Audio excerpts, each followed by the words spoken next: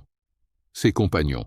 Pas seulement ses mémorisateurs. Ceux qui l'ont tenu proche, qui ont fait de sa présence une habitude du cœur plutôt qu'une performance occasionnelle. Tu étais un compagnon du Coran. Imparfait, intermittent, mais compagnon. Et là, sur le pont, il est venu. Mais ce n'est pas tout. Il y a une lumière plus douce, plus diffuse. Tu la suis des yeux et tu commences à comprendre sa source. Ce sont des douas, des invocations, pas les tiennes, celles des autres, celles que des gens ont prononcées pour toi, ta mère.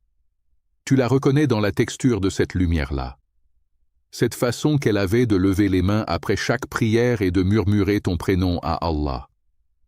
Les mains de ta mère ont intercédé pour toi sur As-Sirat. Une émotion monte, pas des larmes, mais quelque chose d'équivalent. Gratitude, amour, et ce regret doux amer de n'avoir pas toujours mesuré ce que valaient ces invocations quand elle était encore là pour les faire. Il y a aussi des lumières venues de gens que tu as à peine connus, quelqu'un à qui tu avais souri un jour dans la rue, un sourire gratuit qui n'avait rien demandé en retour. Cette pensée douce avait pris ici la forme d'une lumière. Le prophète a dit « Votre sourire à votre frère est une sadaka ». Pas un geste social, mais une aumône spirituelle dont la valeur se mesure ici, au moment où tu en as le plus besoin.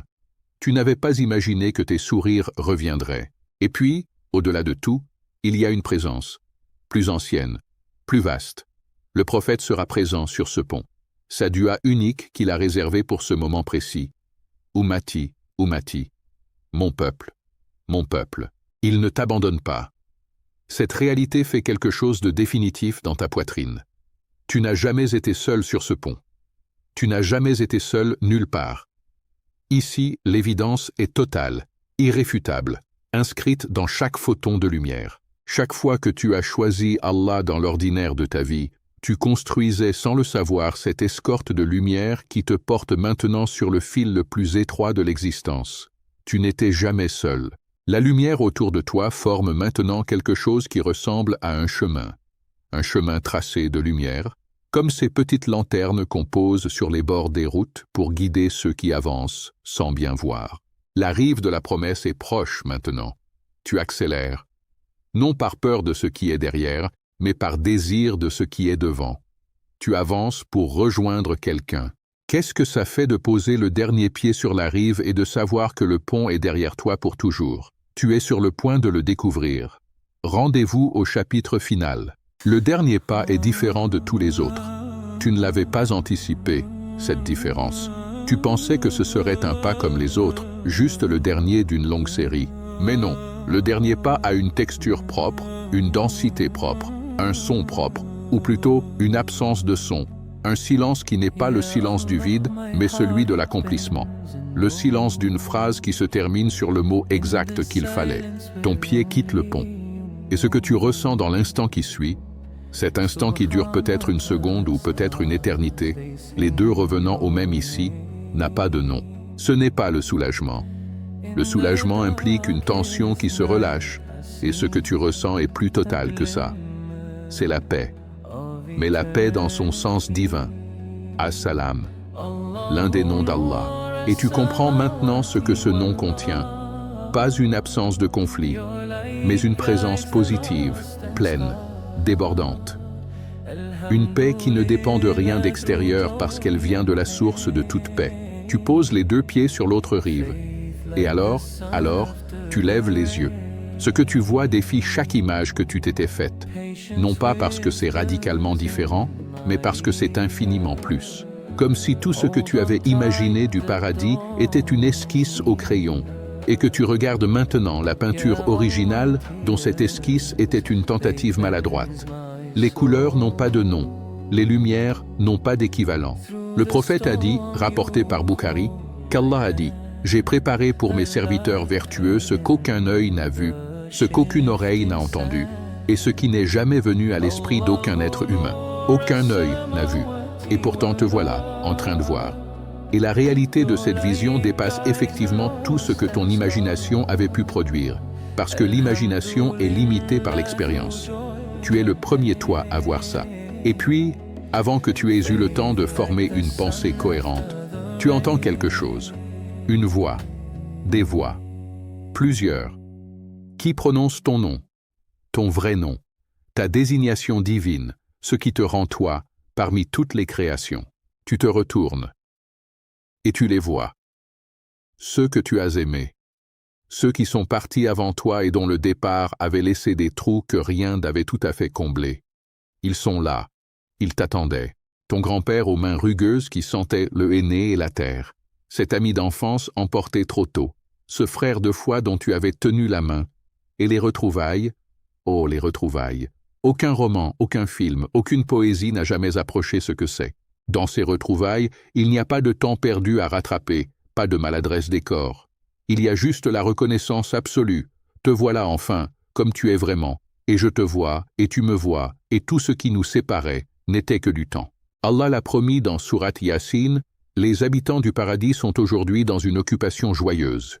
Eux et leurs épouses, à l'ombre, accoudés sur des divans. Shugulin fakihun, occupés par la joie elle-même. Comme si le bonheur ici n'était pas un état passif, mais quelque chose qu'on fait, qu'on vit, qu'on habite activement à chaque instant.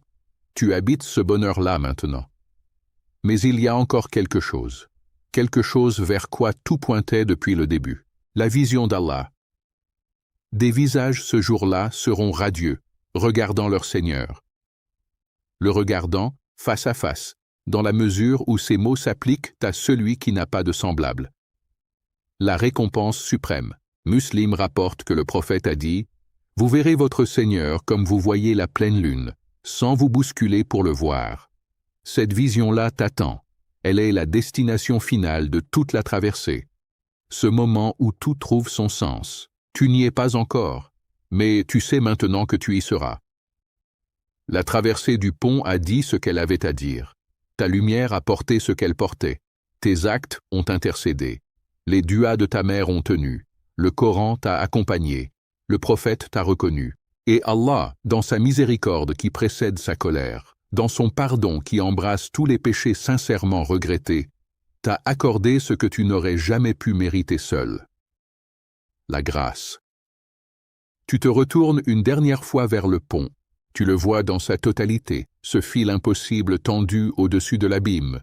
Et tu comprends que chaque instant que tu as passé sur terre était une préparation à cette traversée. Chaque sujude, chaque repentir, chaque sourire donné, chaque nuit de fajr dans le froid, tout servait ça. Tout servait ça. Et si tu pouvais revenir, 1 heure, 1 minute, tu choisirais une prière du fajr manquée et tu dirais « Lève-toi ». Tu ne sais pas encore ce que vaut ce moment? Lève-toi. Mais tu ne peux pas revenir. Alors quelqu'un d'autre doit entendre ça à ta place. Qu'Allah nous compte parmi les gens de la paix. Amin. Tu ouvres les yeux. Tu es là, encore là. Dans cette pièce, dans ce corps, dans cette vie qui continue de battre en toi avec une obstination que tu ne mesures pas toujours à sa juste valeur. L'écran devant toi. L'air autour de toi. Le poids ordinaire et précieux de l'existence qui pèse sur tes épaules comme un manteau que tu portes depuis si longtemps que tu as oublié qu'il était là. Tu es encore sur cette rive-ci. Et c'est un cadeau dont la valeur se mesure maintenant différemment.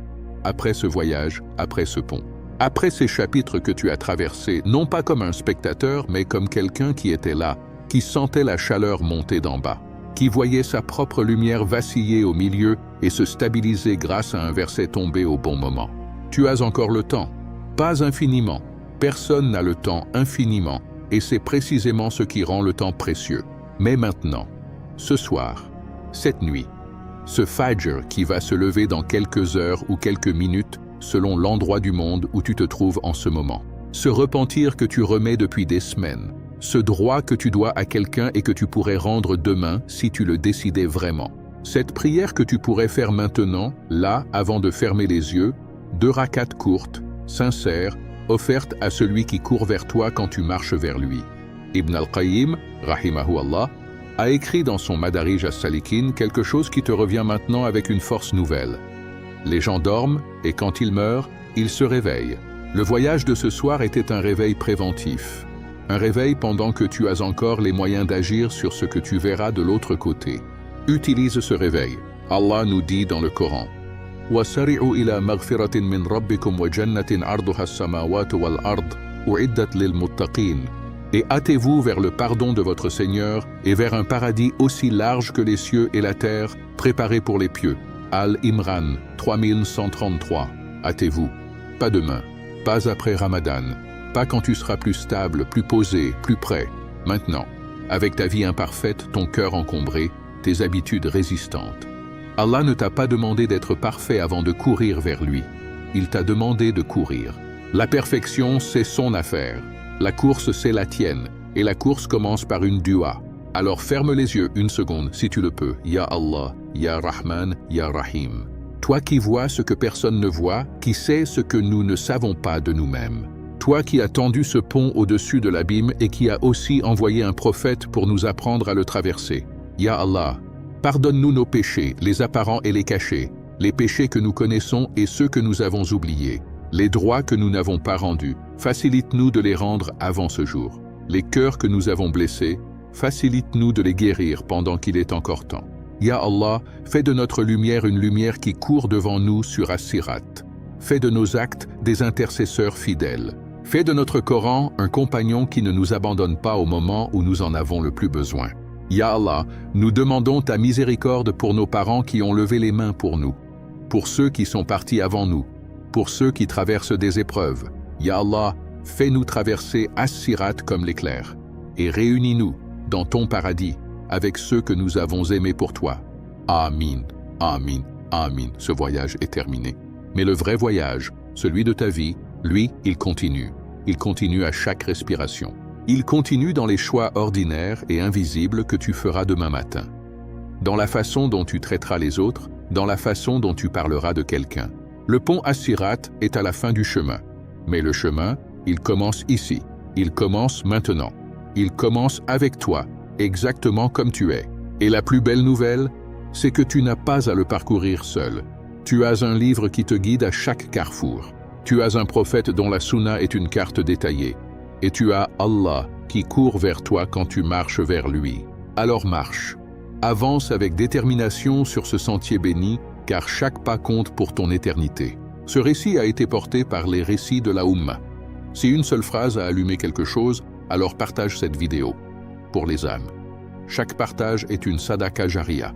Abonne-toi si ce n'est pas encore fait. Laisse un like. Qu'Allah vous récompense, vous protège et vous fasse traverser As-Sirat comme l'éclair. Amen.